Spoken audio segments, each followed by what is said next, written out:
एक समय की बात है, भगवान बुद्ध नालंदा में विहार कर रहे थे। एक दिन असीबंदक नाम का ग्रामीण रोता हुआ भगवान बुद्ध के पास आया। भगवान बुद्ध ने उससे रोने का कारण पूछा। उसने बताया कि भगवान, मेरे बूढ़े पिता की कल मौत हो गई।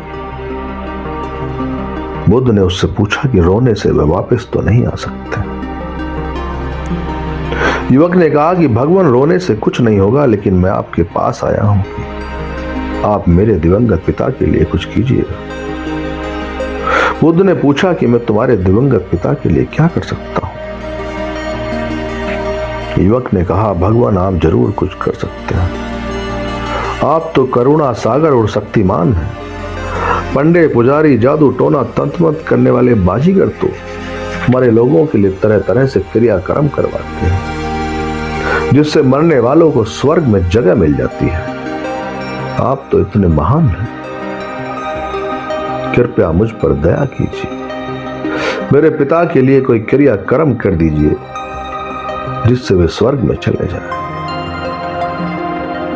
भगवान बुद्ध ने उसकी दशा देखकर समझ लिया कि केवल शब्दों से समझाने से यह नहीं समझेगा। भगवान बुद्ध ने उस युवक से 2 मिट्टी के घड़े लाने को कहा। युवक कुछ देर में 2 घड़े ले आया। बुद्ध ने उससे कहा कि एक घड़े में कंकड़ पत्थर और दूसरे में मक्खन भर दो। युवक ने वैसा ही किया। भगवान बुद्ध ने कहा कि अब इन दोनों घड़ों को बंद करके तालाब में डाल दो। युवक ने दोनों घड़े तालाब में डाल दिए। दोनों घड़े पानी में डूब गए।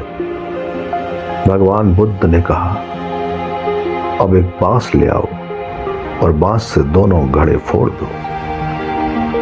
युवक बहुत खुश था कि इधर घड़े फूटे और उधर उसके पिता के लिए स्वर्ग का दरवाजा खुला। युवक ने बांस से घड़े फोड़ दिए। घड़े फूटते ही घी और मक्खन पानी के ऊपर तैरने लगे और कंकड़ पत्थर तालाब की तह में चले गए। भगवान बुद्ध ने युवक से कहा, इतना क्रियाक्रम तो मैंने करवा दिया है। अब अपने पंडे पुजारियों को बुलाकर उनसे मंत्र तंत्र के जरिए घी को पानी के नीचे और कंकड़ पत्थर को पानी के ऊपर लाने को कहो।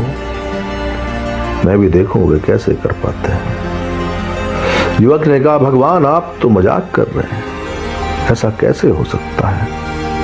कंकड़ पत्थर पानी से भारी है, इसलिए नीचे ही रहेंगे, और घी मक्खन पानी से हल्के हैं, इसलिए पानी के ऊपर तैरेंगे, नीचे नहीं जा सकते। यह तो प्रकृति का नियम है। भगवान बुद्ध ने मुस्कुराते हुए कहा, नवयुवक, तुम प्रकृति के नियम को तो इतनी अच्छी तरह जानते हो, लेकिन यह नहीं जान पाए कि तुम्हारे पिता ने अगर अच्छे और पुण्य कर्म किए होंगे तो उनकी सदगति ही हुई होगी।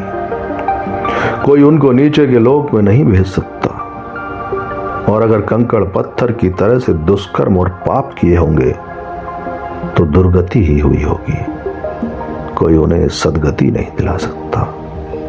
इसलिए प्रकृति के नियम को समझो और प्रकृति के नियमों के अनुसार शील और सदाचार का जीवन जियो।